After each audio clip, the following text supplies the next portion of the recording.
Guys, welcome back to WODtv. I'm here with Cam Burtwell. We just returned from our Canada West Regional, and we're coming at you now with a couple thoughts and reflections on the team side of the competition. I myself was there as an individual athlete, had a number of friends competing on the team. Cam, you were coaching some individuals, and you got to watch essentially all the heats of all the individuals and all the teams. So we've got some observations from that. Let's start with, right off the bat, what did you notice with the first event, the Snatch event? You know what, the Snatch event it's really setting the kind of general feeling for the workout, or for the weekend. It's your first workout out there. You want to set the tone early with it. And what I saw with a lot of teams was basically what boiled down to a lack of preparation. So we've discussed before about how the plate selection affected individuals. It's going to be even more so with the teams, with that many more weight changes and a more restricted time frame to do it. So we saw some teams, some people didn't even get to lift their bars. Other teams had to lift weights that were too heavy for them because they didn't have the right plates. So know in advance, in practice, if you have the opportunity, all those weight changes before you get out there, because you don't want to start off on the wrong foot with this one. Exactly, and that was the case for a larger amount of teams with our regional, because we were in the first round. But come subsequent weekends of regionals, you got to be on top of your game, because you got to know that all the other teams are going to have their shit dialed in pretty well, right? Right, and if someone on your team's going for a super heavy weight, then you may not have the opportunity to do more than one attempt, because that time is going to be taken up loading and unloading the bar. So make sure that you get your first attempt. I can't emphasize that enough. Be a little bit conservative with it, get it on the bar, get it done, and then if you have the opportunity to go for a higher weight, then that's kind of the bonus, the cherry on top. Yeah, because someone that gets to lift and lifts only 50 pounds is still more valuable than someone who doesn't get to lift and counts for 0 pounds. Yeah, or misses their lift, or misses both their lifts in the competition, which we saw also. Yeah. Okay.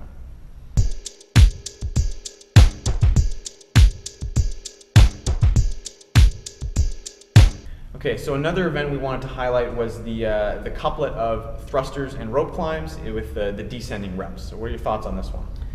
So here's the deal. You potentially have quite a few transitions, especially in that 50 reps of thrusters. So the longer your transitions are, and the more of them that you have, the more you're going to get behind in terms of the reps you're achieving. So basically the smaller density of reps you're going to have per unit time.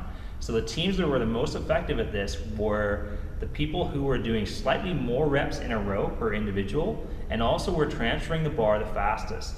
We saw the slowest transferring of the bar was having 2 people hold it while they rotated through.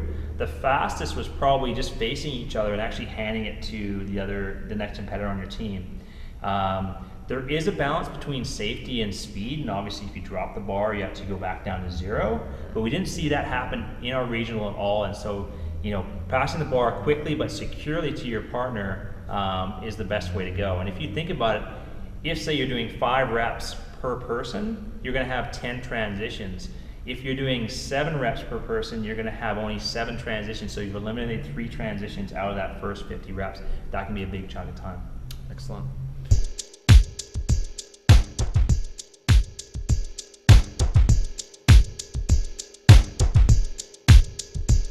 So another workout that had a lot of potential strategy points to it was the partner sort of style workout, where you had the row and the double unders, the deadlifts and the standing with the bar, and the toes to the bar and the hanging from the bar. Do you have some tips for this workout? Yeah, definitely. So it goes without saying that you want to pair up people together that are fairly well balanced, and you want to send out probably one of your fastest teams out first. But what I saw the most was a transition from the row to the deadlifts. So the person who's second on the row with each pairing is a harder transition to make. They're usually the double unders, which are 125. Those are done first. That person gets an opportunity to rest, and plus double unders aren't going to really fatigue you that much for deadlifting. But coming off a 500-meter row and right into those deadlifts is pretty tough, right? So you want to put your stronger deadlifter second in each pairing to make sure that they can actually take the stress of that transition. Interesting.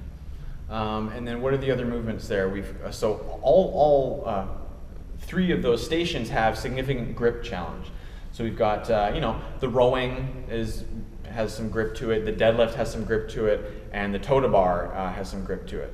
So at some point through the workout, you're always going to have your hands on the bar. That means you're going to want to prep your hands and your fingers to give yourself maximal purchase on the objects and minimal fatigue.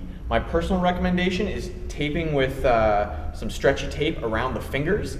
This allows you to keep most of your hand free for comfort's sake, and for, say, rowing properly. You might not want to have big gymnastics grips on. But the tape can really help grip into the knurling on that barbell, give you a little bit of relief there. In terms of technique, I think with the deadlift, you're going to want to try and lean back as much as you can to get sort of a bit more thigh meat under the bar to sort of support that bar. And in terms of your clothing choice, if you have it, I would stick with more of like a spandexy, stretchy type of fabric, something that the barbell might sort of bite into on your thigh and give you just a little bit of friction, as opposed to something like a smooth nylon board short that's going to be very slippery and not really help you support that holding in the top position. So nothing major there, but if you can take a little bit of strain off over the course of the whole workout that involves a lot of grip, you'll help yourself out. Yeah, for sure. And the one stage where that grip really comes into play is obviously the last stage, which is the toes to bar. One person hanging, one person doing the reps. What we found with our team that was in the regionals and kind of practicing this event was, if you squeeze your whole body, if you kind of go into a little bit of hollow position, squeeze your feet together, it actually gets this kind of nervous system radiation. You actually get a little bit stronger grip. So if you're the person who's not doing the reps, squeeze your whole body. Don't let your legs feel around. Just squeeze everything together. That's going to enable you to hang on there a bit longer and actually really help your performance. Kind of counterintuitive, but it does work. That's gymnasts, hundreds and hundreds of years of gymnastics can't be wrong. Exactly. Yeah.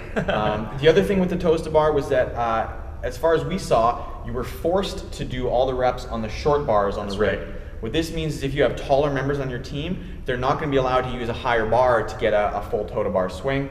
So prep yourself in the gym. If you have some taller people, have them do some reps on some shorter bars to see what that feels like. It's going to be a lot tougher than they're used to. Yeah, for sure.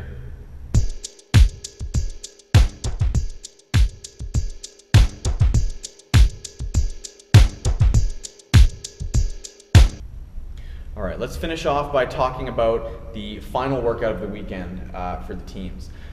We've got a very similar structure to the individual setting, except for the team members, they do 49 pull-ups, and then the square root of that, 7 overhead squats at a bit of a lighter weight, but it's still gonna feel fairly similar, and they just do it in relay style, so each member has to sort of sprint through. For the last workout, how are you gonna get an edge on this one?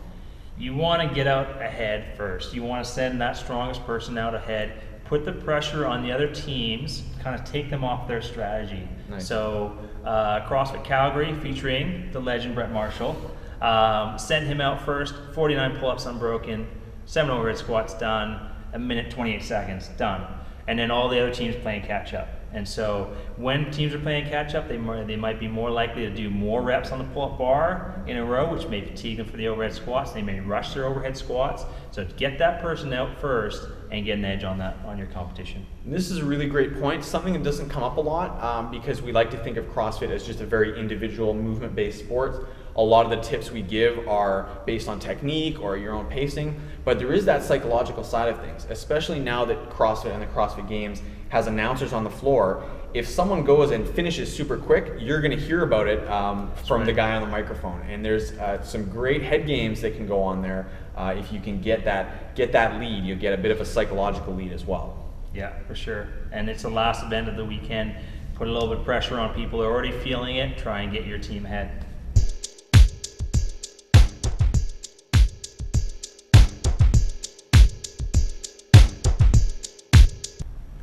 From myself and Cam here at WODtv, good luck to all the teams who are going to be tackling these workouts in the coming weeks.